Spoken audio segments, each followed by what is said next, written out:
Are you folks ready to learn from Brandon? I'd like to introduce Brandon Call. Brandon is saying, "Hi, everyone." Great, thank you so much for the warm welcome. I appreciate it. My name's Brandon. This is my name sign, BC on the chest. Today, I'm going to be talking about Wild Saga. The entire point of Wild Saga is a way to support folks through learning STEM, getting people in the community a little bit more motivated and excited about it. And I'm going to talk about my background, my history with Wild Saga, and talk a little bit more about how I got it started. So I want to go way back in time, back to when I was a little kid, a young boy. I was born and raised in California, in the Bay Area, really close to San Francisco. I went to the Fremont School for the Deaf in California, and that's where Maya and I met each other. We grew up together and really had a great time going through school together. Ever since I was a little kid, I really, really loved this type of stuff. And I would say I wasn't like a typical kid with like a household pet or a dog or anything. I wasn't really a big fan of dogs, to be honest. I never really understood what the fascination with dogs was. Kids used to love having pets and whatnot, but I remember because I had allergies, I got to interact with animals that didn't cause me to have any allergic reactions, like reptiles. So from that, I started to study them more, and I got really into them, fascinated by them. And I'd watch TV shows, like on Animal Planet, the channel we used to have back then. And like the kids' humor stuff, I didn't really care about that. But when they were talking about like Earth, science, biology, that stuff was awesome. And in 2005, not a lot of stuff was captioned. I was pretty frustrated. It was really tough to access that stuff. And like, I wanted to access that stuff, but like, you know, the crocodile hunter, right? So that was one of the things that actually did have captions, and I loved his show.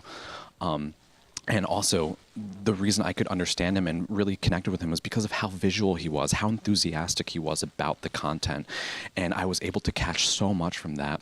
I didn't get everything 100%, again, because not all of the stuff was captioned, but I learned a lot. And through my hunger, that fascination, that hunger grew, and I wanted to get more into it. So I asked my parents, what can I do about this? Because I'm not really understanding this. My English comprehension wasn't that great. Even with no captions, I wasn't understanding it. And my parents were like, this is in California. You can't really go and see this live. You know, he's in Australia. So I literally wrote him a letter, and they said it was okay. They'd send it in the post for me. So I wrote it, and I explained all about myself, how I wanted to represent myself, and then I cleaned it up, and typed it up, and sent it to him. That's me in 2004 with my little pet chameleon there.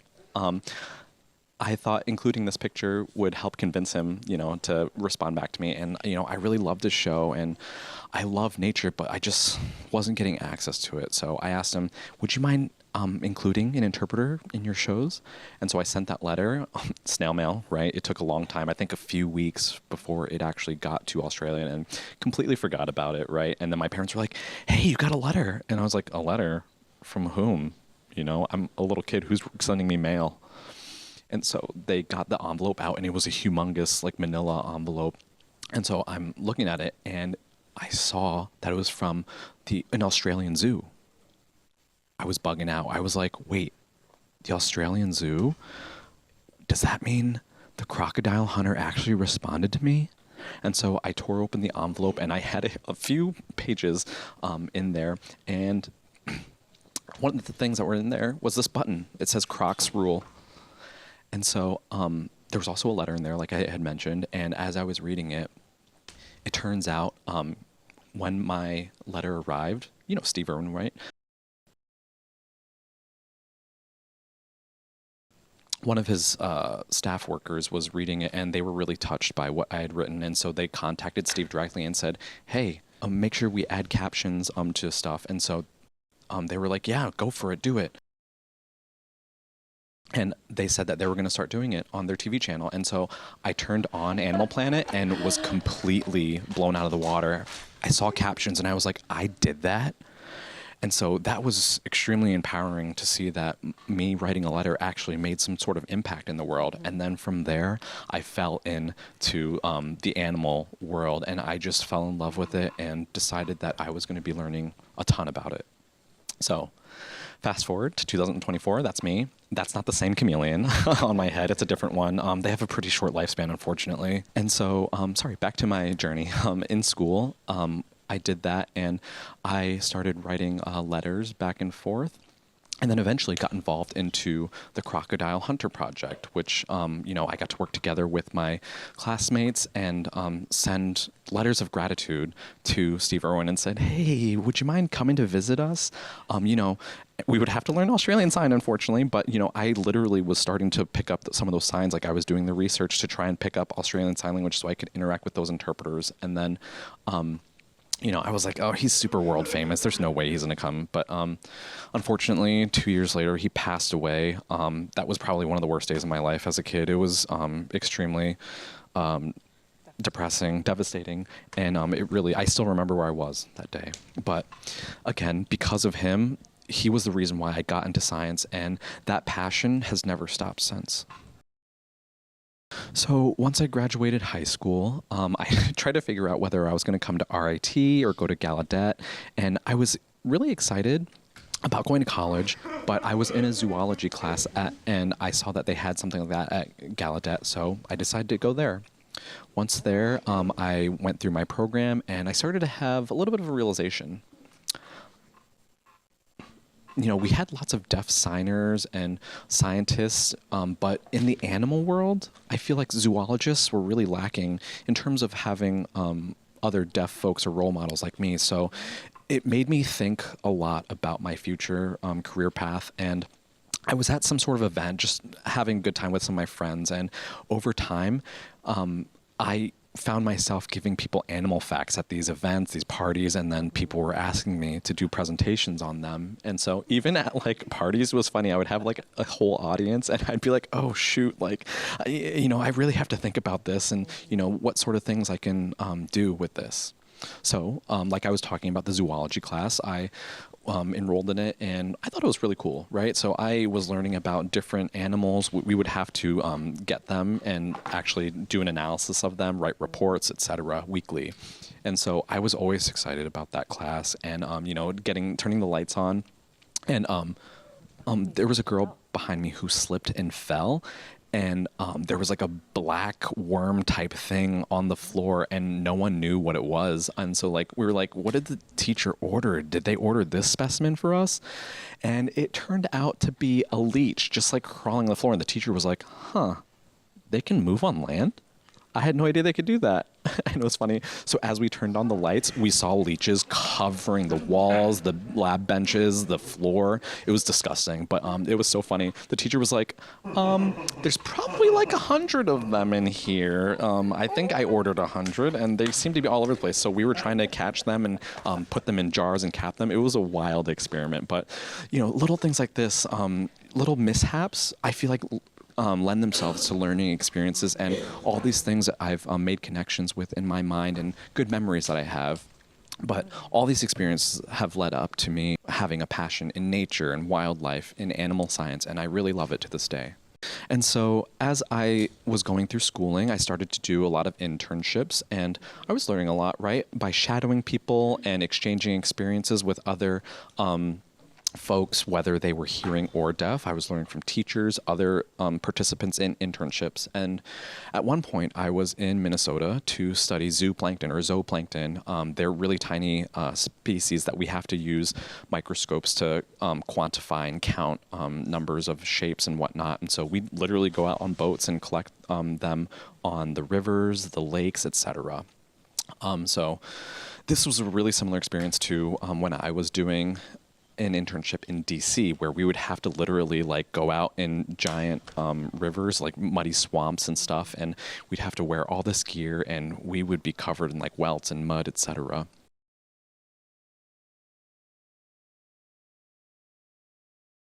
In Tallahassee, Florida, I did another internship there as well. where I learned better scientific methods where they would use controlled fires to reduce the amount of timber in the area. And there was benefits to the wildlife there as well. When I was there, I was like, there are no deaf role models for this. And so I looked to search and find these people and just, they weren't anywhere to be found. That leads me to Wild Saga. When this came up, I'll explain a little bit more about how I over the years thought more and more about this, but I hadn't yet established Wild Saga.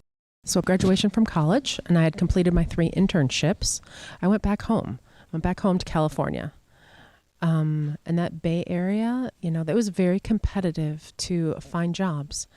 I think I applied for over 100 positions, and they were all filled. It was very frustrating for me. There was a lot of competition because I was competing against hearing people. And there was, of course, some considerations about communication and concern about that amongst potential employers. So really, while I was waiting to find a position, I really was getting a little antsy. And my roommate at the time, they loved movies. As opposed to me, I would just sit there and I would click through the channels all day, or they would click through the channels all day long and loved watching television. I'm like, I'm going outside. And I said, okay, well, you like movies and television, and your dream is to direct a movie, and I love wildlife, and I want to give back to the community. So why don't we combine our interests? And he would stop and think about it, and he stood up from sitting on the couch, and then he went ahead. And, we started some of our initial filming. We had old equipment. It was very rough at that time. And ultimately, we were able to disseminate some of those videos. We had some opportunities to work as volunteers for some of the wildlife centers, work with some of the kids there that would come. And we would talk about some of the animals there that were represented at the wildlife center. And sometimes the signing community, they didn't have an opportunity to come and get exposure to that kind of a thing. Because, their families, may not have had access or provided them with full access to language. So the kids coming in really had no idea. And really, my goal was to change that. These deaf kids need exposure. So now we really needed to start making videos. That's what my roommate and I decided. And that was the birth of Wild Saga. It really was intended to become advocacy for the community. The tech was a little rough, as I already mentioned. It was older, but we started doing a lot of research and we became self-taught in how to make movies. And it really merged well and really it spread quickly. So now as the development and the access of iPhones are becoming much more popular, basically kids can look at their phone and see everything there. They can do their own research. They can watch videos and then look to the land around them and see that it is the exact same thing. So we started out with Facebook, Instagram, YouTube. We'd start posting a lot of our videos and just building that network. We'd go out into the community. Yeah, we were broke, and all of this was paid out of our own pocket, but we were 2 young broke guys doing this, and we wanted to be able to envision this would hopefully go somewhere eventually. I've got a video to show you. This is just one of the videos that we made when we first started out.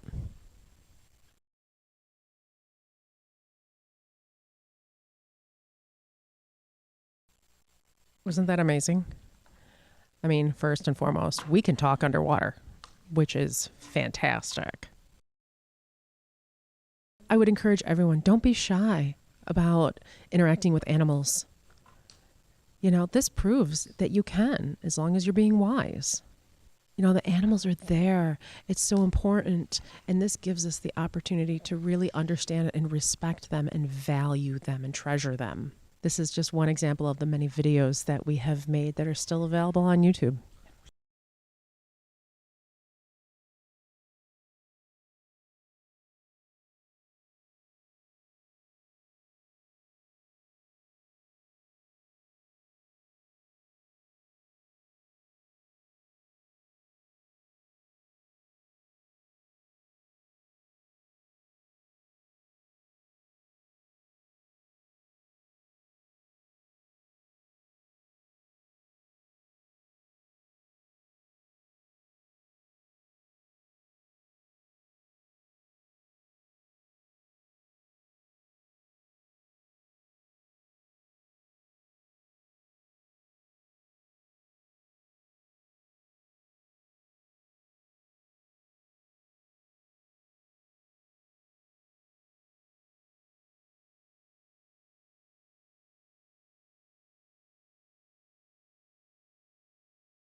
So Wild Saga continued to grow and develop.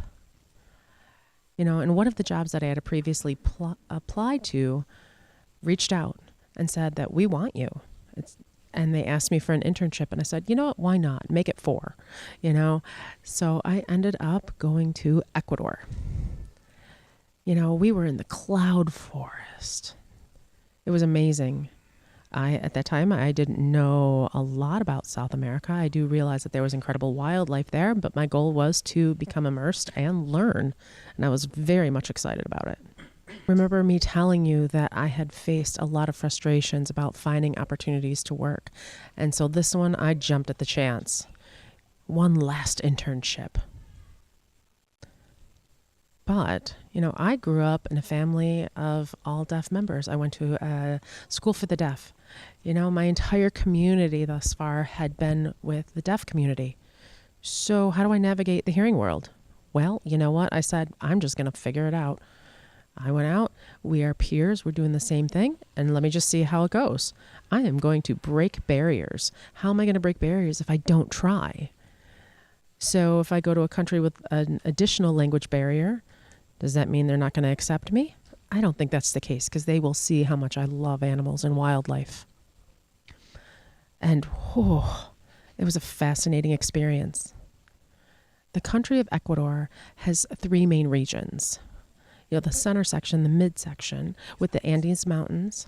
That's where a lot of the population live. The east side of the country, they have got the Amazon rainforest. It's very dense. That is the largest rainforest in the world.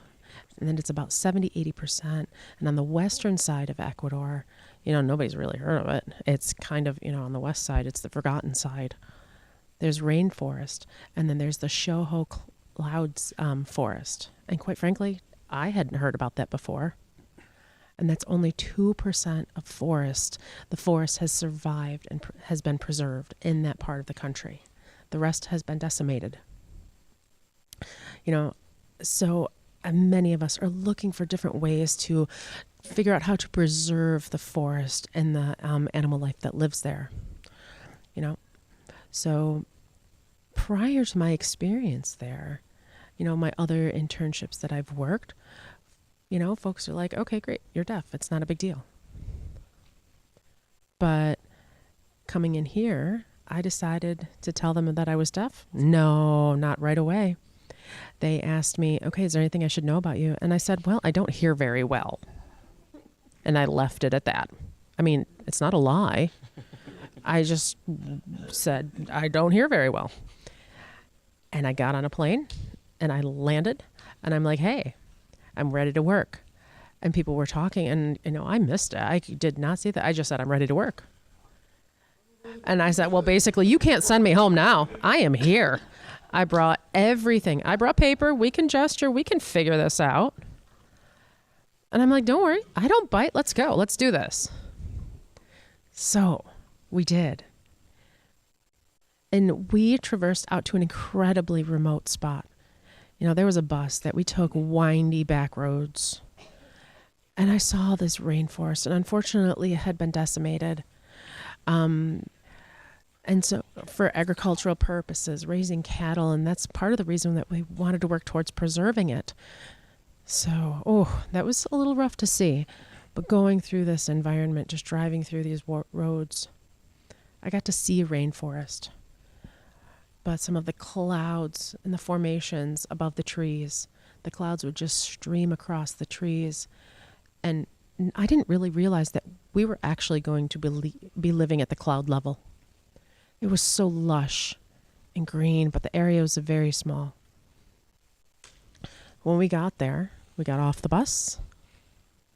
We then had to trek up the mountain a little bit more. And it was about a 2-hour hike. And we finally got to our camp. We had our backpacks and we were working. These were small little roads and paths that we had to take. And we were at the very top of the mountain. And everything was constructed out of bamboo. We had these little bamboo huts that we were staying in. Everybody there was very friendly. There was no electricity, no internet, nothing. It was completely off-grid. I'm like, okay, great. I am up for this challenge. Let's do this. So if you can see here in some of these photos, this is my room. This was my space. And everything that is constructed in that space is from, a local environment. So you would sleep with, up in the clouds. You could potentially see planes flying overhead. This was a total new experience for me. And I had an opportunity to learn so many new and interesting things. There was no lights at night, as I already mentioned. So basically, we had to eat by candlelight. But you had to eat fast because all the bugs would be drawn to the light and kind of hone in on you. And, they were big bugs. There were some seriously big bugs. If there was a cockroach flying around, you just have to, knock it out of the sky and smash it while you're eating your dinner. I mean, I said, that's it. I'm not going to let you touch my food. I'm not wasting this. This is all I got. And there's no seconds there. We would see these enormous bugs every day, but it became such an incredible experience. But we would find something new. And, that was our goal, is to find something that nobody had ever seen before. And often, scientists would say, oh, no, you're not going to find this creature. There's no way. And we would go through the process of searching for them and being able to identify them and take pictures. We couldn't take pictures. We'd have to go through our books and do it like a manual search and send images like traditional pictures and send that off to the researchers remotely. So life living in the cloud jungle. It wasn't easy, but it was an incredible experience. Some of the things that we focused on, really, the goal was to catch birds. How do you catch a bird? You just jump into the sky? No, that's not going to work. I do not have a vertical rise good enough for that. So at about 4 a.m, we'd have to get up, my coworkers and I, and we'd have these incredible bamboo poles. We all had 4 of them. So we would, traverse around with these giant bamboo poles. And then we'd have to climb the mountain. When it was dark, we'd have our headlamps on to see where we were going. So typically I would go first. So when we'd get to our site that we had chosen, you'd stake these bamboo poles into the ground, place these around, and then we'd stream a net, a very fine mesh net amongst these bamboo poles. And then we'd just sit there and wait. Of course, there were a lot of bugs that would get caught in our bird net. Thank you. We were kind of like spiders catching our next meal in the net. Thank you. Sometimes we'd get a little nervous about it. Sometimes we would catch things and we would bring them back. And, we would measure and tag these birds and identify them and document them to determine if it was a male or female, their weight, the length of their nose. We would band them. We would give them an ID. That way, if they're ever caught again, we could continue monitoring their migration and track them. It was an incredible thing. One of my favorite birds that we captured was a hummingbird. Oh, those are fast little buggers. We'd have our trap set up, in the pole there in the center, and we would just stand there and get ready to catch them. It was kind of like we'd have our own little personal net too. So they would land and then we would grab them. But we had to be so careful because they were so fragile. You didn't want to grab them too fast and then squish them. So one of my favorite things else we did, we have these glass frogs that we were looking for. Ooh. Have you seen frogs with teeth before? Yeah, I'm not talking about a meme or something that was created on the internet, but like legit, if you show these frogs, they are smooth on the bottom. They're very transparent skin, and you could see their heart physically beating in their chests. You can see their bone structure. And they're tiny, tiny little critters, but they are nocturnal. However, that meant it was very hard to find them at night. I'm like, oh, I'm not quitting on this. Okay, I've got to find a new way to trap these little guys. So yeah, this presented a huge challenge, but it was super exciting for us still. These glass frogs, as we were trying to catch them, we'd have researchers and we'd be working side by side with them. And we asked them, hey, how do you find these guys? And they said, you have to listen for the croak. And I'm like, you want me to listen for the croaking of the frogs? How am I supposed to track where these guys are? So I was like, oh boy, this is going to be a huge personal challenge for me. But I took it personally. So I said, challenge accepted. I got my boots on, the ones that go all the way up to your thighs. And I was trying to walk carefully with my little headlamp. And you could see, and this is one snapshot, and you'd have to literally check leaf by leaf to see if any of the glass frogs are present. And I'd see my fellow researcher like listening with their ears, and it was just so funny because I'd be checking the leaves and they'd be listening. And like if we found one, we're keeping tally and score, and we're trying to compete with each other. So, can you guys find a glass frog in this picture? It's really easy to overlook. This is what it looks like. It's a zoomed in one, but yeah, can you spot it? I'll give you a couple seconds to look.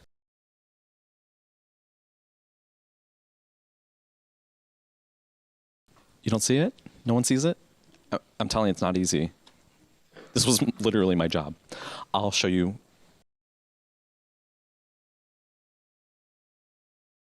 That was literally my job, trying to find these guys out in person, these tiny little things on the leaves that blend in.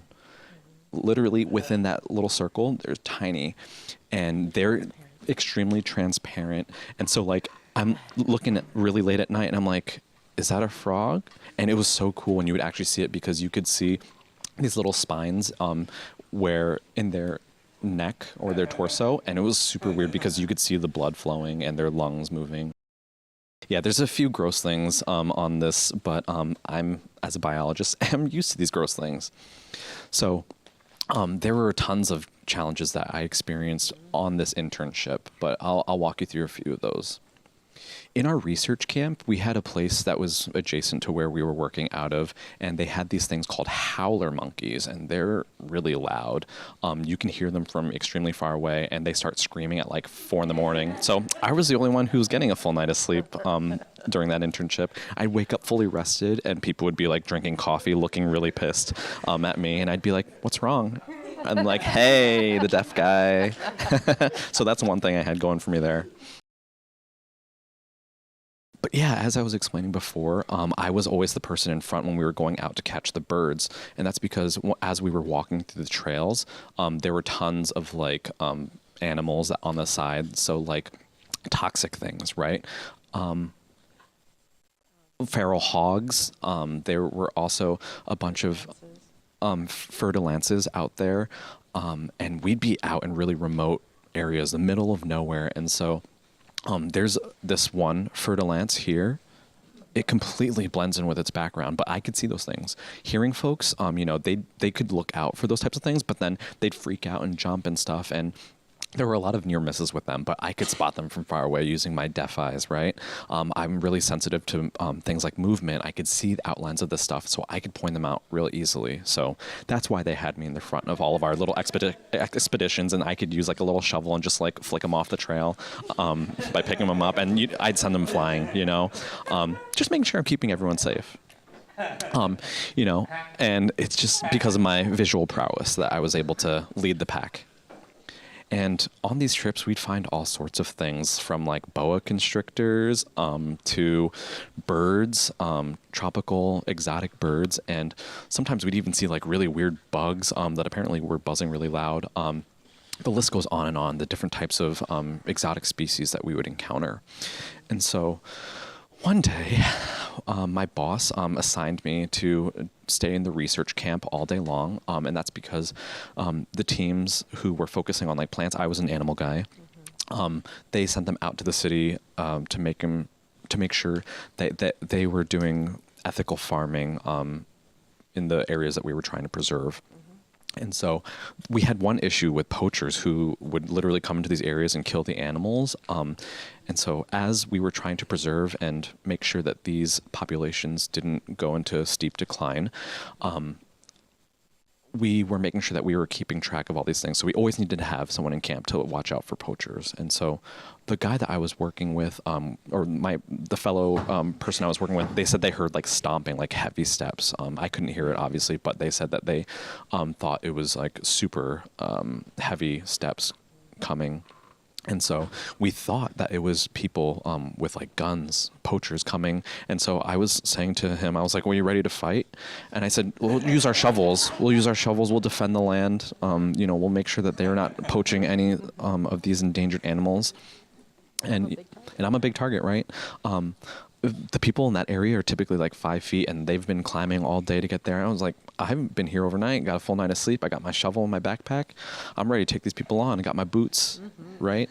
I'm ready to make sure that we are ready to fight them off. And so they'd listen, and I'm sitting there ready for my shovel, waiting for the signal. And they're like, "Oh wait, it's not human, but still, you should be ready to fight." And I'm like, "Fight what?"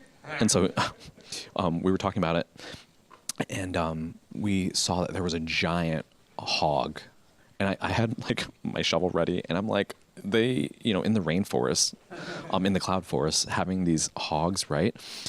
And thought they shouldn't be in this type of environment, but people, seriously, what would happen is folks in the area who had farms growing crops there, they would have these hogs, and then eventually they would have to get up and leave for whatever reason, and they would leave the hogs or release them into the wild. And then because that they were an invasive species, they had no predators, no nothing keeping them in check, and they started decimating the local wildlife, all of the plants, all of the animals, taking over territory. And so even like in some of the gardens, like people's gardens, they would get in and completely eat all of the stuff that people were growing. And sometimes they were up to like 40 pounds ish. And I was like, why don't we take care of it? It's something that we could turn into food maybe. And the fellow researcher was like, what would we kill it with? And I was like, we've got a shovel. But, he said, you're too slow. We're human. They're going to take off. And I was like, I accept your challenge. And so I like screamed, and the pig was like, whoop, and then took off. And you would think that if we saw a wild hog, they'd be something like pigs we see here in American farms, but these guys are super fast. And it was so funny, me taking off, like I'm sure you can imagine me chasing after these feral hogs. And, I found an entire group of them, and I went back to my boss and I said, hey, we can get a small one. And he was like, hey, if you can get it, go ahead, bring it back. And, if we had a big one, it would be impossible to drag back to camp. But yeah, so anyway, as we were following them, I had my shovel, and I literally was just like hiding and crawling through this little space. And I saw this humongous hog, like a real big one. And I was trying to figure out whether I could take one of these guys on. They don't have tusks, mind you. And one of the juveniles came up to me and was just like investigating who this person was. And I'm like covered in mud right at this point, and just like sweating. And I looked like I was, one of those people in war where they've got all of their camouflage paint on their faces. And, the pig looked at me and then decided it wasn't interested and left. And then another pig came and was just like staring at me and was like, And so I grabbed it, yanked it, and then ripped it out of the hole, and just literally like, I couldn't believe I caught this. I was like jumping for joy, and I'm sure it was screaming, but I was like, what are you doing? And people were like, they sound human. And I didn't realize. So when I got back to camp, everyone was staring at me because this thing was probably screaming bloody murder. And, I was like, where'd my shovel go? And remember, my boss said that if we caught it, we'd have to cook it. And I was pretty hungry. We were in the cloud forest. We didn't have access to much meat. And so I had this pig on me, and 95% of the time, I was vegetarian, but I was really hungry at that time, let me tell you. So the thought of this pig really appealed to me. And so the big one, the big one that was looking at me before, my shovel was behind it, and I was like, oh boy. And so trying to get it to get away so I wasn't, in trouble or anything, but they're pretty aggressive. And then it started to charge me. And, I was so hungry. I didn't want to give up the one that I was holding. And that pig showed up to make sure I wasn't stealing its family. And I managed to fend it off. And, it was really a wild time. As I was getting back near to camp, I encountered a waterfall. That was a whole thing. And then I got back and I showed it to my boss. Here's the little pig I caught. So, yeah, it was funny. At one point, it just ran away from me. Or my boss ran away from me, excuse me. And they had eaten already when I got back to camp. And then I tripped and fumbled the pig, and I was just like, great. And it ran away, got away. So that was a whole thing. Anyway, throughout this internship, there was a ton of things. That's one minor thing that happened compared to some of the other crazy things that I experienced. One of which is leishmaniasis. That's this gross picture here. The very last thing on this list. So you guys might be wondering what that thing is. It's kind of an unsightly sore, but it was right here on my wrist.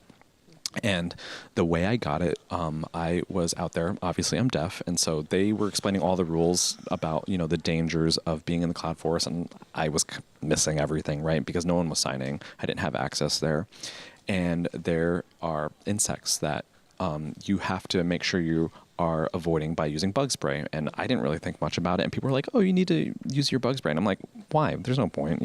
I didn't realize that there were parasites that could be avoided by using it. And so I happened to contract one, and this infection started to spread. So if I never got treatment for it, my organs would actually fail within next year or so. And so I had it for about 3-4 months, and then eventually I had to go home. Unfortunately, it was really upsetting that I had to leave the internship early. So once I got back to the States, I started back into the educational world, where I was at FSDB, the Florida School for the Deaf and Blind, and there were opportunities there for me because they have lots of wetlands right next to campus. And so I thought, I can't say no to this job. So I got everything packed and was moving to Florida. If you give yourself the space to do so and take advantage of every opportunity given to you. So this is my classroom. Obviously, it's really well maintained. We've got a lot of different things for animals, the ones that we keep in captivity there, just making sure we're meeting their needs, and making sure that during they have time to relax and aren't just being gawked at all day. But the big point of this stuff is to make sure that kids are having exposure to them, so they're not scared of them, and showing them that deaf kids can become wildlife scientists. I had such a rich experience through all this stuff, and I wanted to give that back to the next generation of deaf kids out in my own community. And so as a teacher, people think that we stop learning because we're the ones who are teaching in those cases, but that's not the case. I learn so much every day. I meet so many different people in these various fields, and it's such a wonderful experience for me. Field trips, I thought that they would end once I was done with school, but they've never ended for me. And I feel like people can have fun at any age. So as a teacher, bringing my kids where I think that they could get the most exposure to things, those were things that I got to pick out and make sure that I could build awareness in these kids, making sure they know how their relationship with the environment is going to affect the world. And so obviously, one of the things that is really tough is accessibility. But when you have accessibility, it opens many, many doors. So one of the things about being a science teacher is you get a lot of perks. There's just so much support from folks. Whatever we need, we just have to reach out to other teachers and say, hey, what are you guys doing for this? Or you can reach out to organizations to see what they can do to support you. Even the deaf community has resources that are aplenty out there, and you just got to make sure that you're looking for them and finding them, because unfortunately there are very limited resources, but they're out there. You just have to look and ask for help. As a teacher, you can access these types of things, and it opens so many doors. The worst thing that people can say is no, right? So you might as well just ask for help. Throughout all these experiences here depicted on screen, I've gotten the chance to do so many cool things, like meet famous people, famous scientists, be on TV, go out into the field, and just really explore nature. And being able to tap in these types of things, how to get kids excited about them. I don't want to just be one of those teachers who's pointing at things in the classroom, showing them diagrams. I want to show them. I want them to make sure that they're out in the natural world, showing them that they can have a relationship with these types of things, getting that real hands-on experience. So what does that mean? Field trips are fantastic, absolutely. Yes, and I want to take my kids out as much as possible. And they give me new ideas of things that I've never thought about before, new places to go and experience. So here's a really interesting story. I currently live in Florida, and it's hot there. And there are many invasive species there. You're familiar with that, right? Well, invasive species means that they have been brought from other parts of the world, and they don't belong in that biome and in that habitat. And they disrupt the ecosystem. They are very dangerous to that ecosystem. And Florida is hot for a variety of invasive species because people bring them from all over the world. There's about 500 different types of species. And it's like Jumanji, the movie. Oh, wow. Okay. I mean, really, it's just not good for the environment there. So, for example, I was teaching a class and I said, okay, I'm going to go out and see if I can find any of these invasive species and bring them back. Whether it be snakes or anything, plants, and bring them and show my class. So in 2021, there was an announcement that there was a snake challenge, a python to find pythons. And I'm like, okay, well, in Florida, they have the most severe impact of invasive pythons in the U.S. So the specific Burmese python, they're very dangerous, and they are large. I mean, they will go after large animals. They are huge, let me tell you. And in the Everglades, there's over 1 million of them. They're significant. So they're not anything to trivialize. So there was this competition held to see who can catch the most Burmese pythons and the biggest Burmese pythons. You had to apply for it. You had to sign up for this competition. And I'm like, oh, I love snakes. I'm not going to pass this up. I mean, there's so many of them there. We got to get rid of them. So I said, okay, sign me up. And I won first place for the largest Burmese python captured. I mean, you could see me here in this picture. Was it a simple task? No, let me tell you. So I got a friend of mine who's deaf, and we went out hunting. So as part of this competition, you have to go out into the Everglades, out far away from the city, the remote parts, and it is hot. Even at night, it's like 100 degrees. You'd have to go through these canals and this space looking for the shiny reflection of their backs and then try to capture it. And then as a result, you'd capture these and then put them down and then bring them back to show the competition chair people. So I knew about this process and I was familiar with it. So of course, I wanted to teach my friend how to find one of these guys.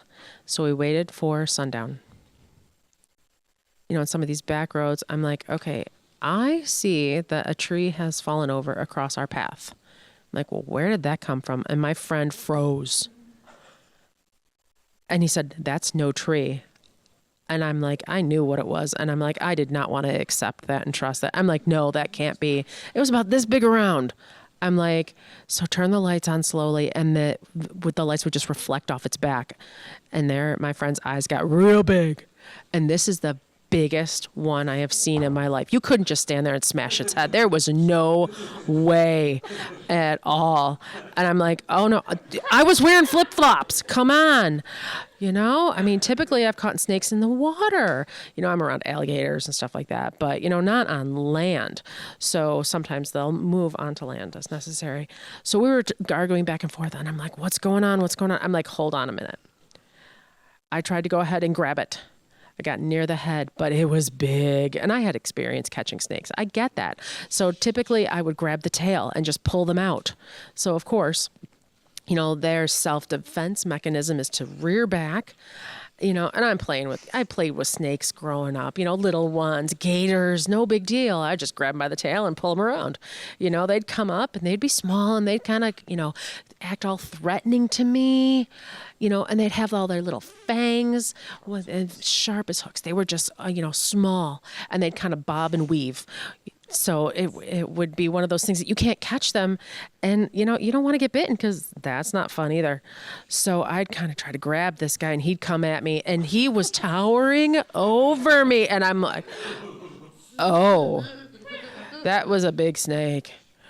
Okay, I'm going to be dinner then. And then it slithered back and then dodged over me again.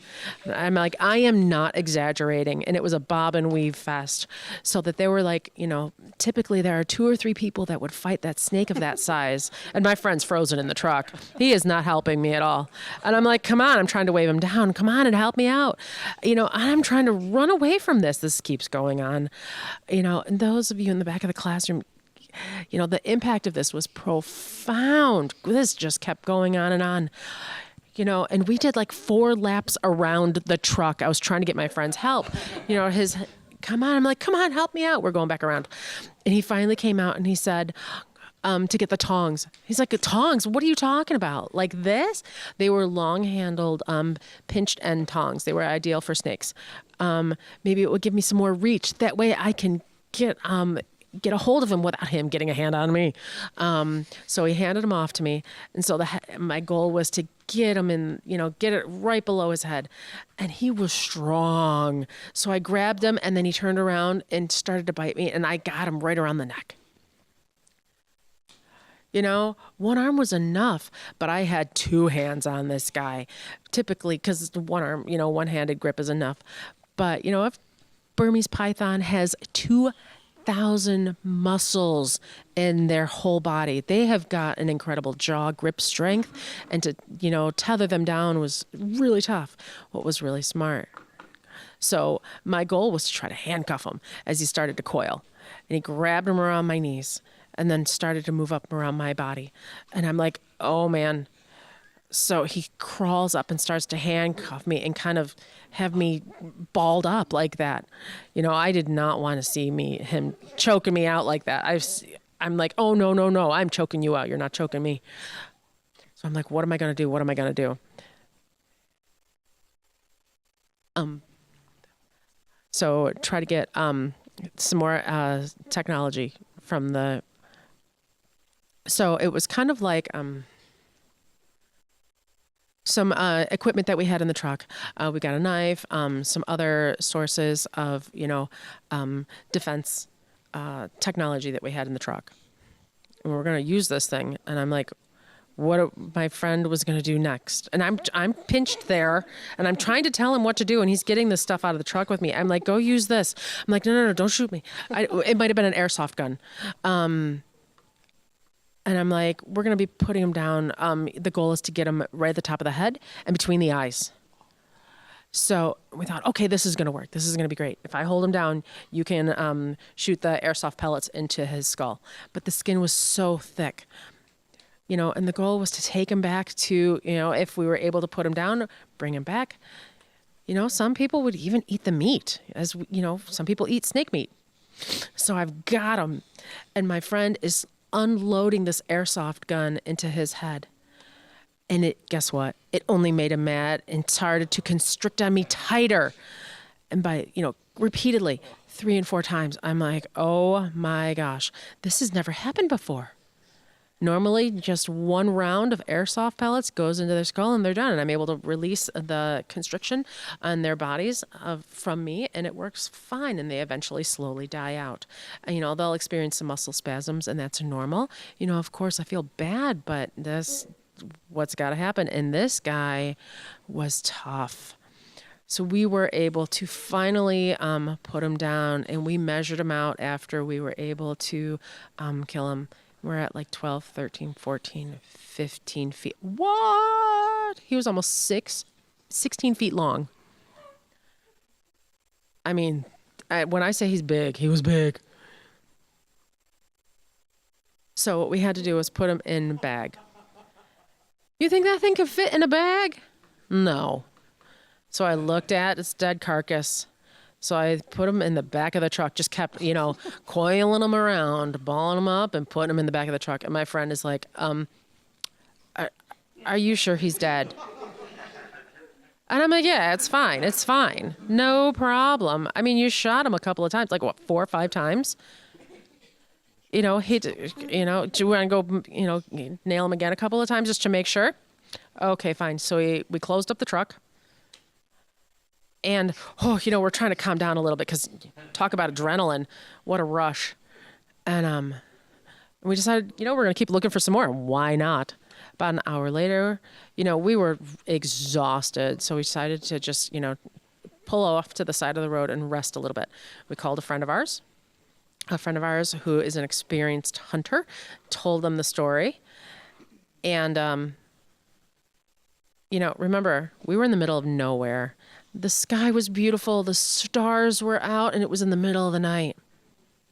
nothing else around. And we were telling our friend about this. And then all of a sudden we felt a thunk against the back of our seat.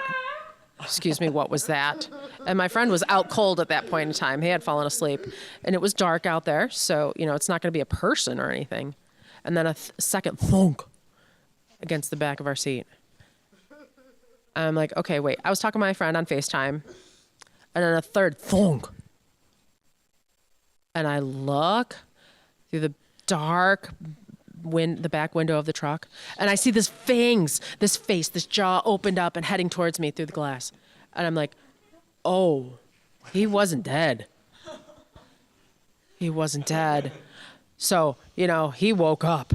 And I was sitting there in the driver's seat, and his head was right at the back glass right there. And you could see, their heat-seeking eyes. So they would kind of recognize where my head was. Basically hanging out in the back of the truck made him mad. I'm like, how do I do this? How do I get out of the truck and escape without him launching over and getting me? And I, hit my friend, wake him up, and I'm like, the snake is back there. And I'm like, get out of the car now. And he's like, why? And all of a sudden the snake came back and he's alive and he's coming after us. So he jumped out of the truck and rolled away. I'm like, okay. So as he started to dart after my friend, I grabbed him. So we're standing outside in the dark and I'm like, oh my gosh, can you imagine? Okay, what do I do with this? What do I do next? Oh, so I could see in the window. He's stuck in the truck. We're outside the truck. He's got in. First, we need to get the rifle. And, it was almost like he was protecting the rifle. Did you grab it? No, we didn't. So we have to get, we had the tongs. And we're like, yeah! So we're going to open the trunk, get him out. And, I learned from the first time, if he coils up to the top of my chest, I'm dead. That's it. So I had to hold him. I got a hold of him and was wrestling with him. And then my friend unloaded 20 more airsoft pellets into him. I'm like, this is crazy. I know. My friend, he dared to ask me, is he dead? I'm like, come on. Look at this mess. So we stayed there and camped overnight. And then we looked, and the snake was gone. What happened? He escaped what? What was going on? And then we opened the door, and he dodged for our heads. And we shut the door, and we went back for a third round. So that night, we survived. We brought him back to camp. And he did a weigh-in. He was about 130 pounds, and he measured 15 feet. And 15 feet, 9 inches, I won first place in the Python Challenge. I mean, it was a great experience. I've got a fabulous story. But now the scientists were able to recover the corpse of that snake and use it for scientific purposes, do some research. And I've got this picture here.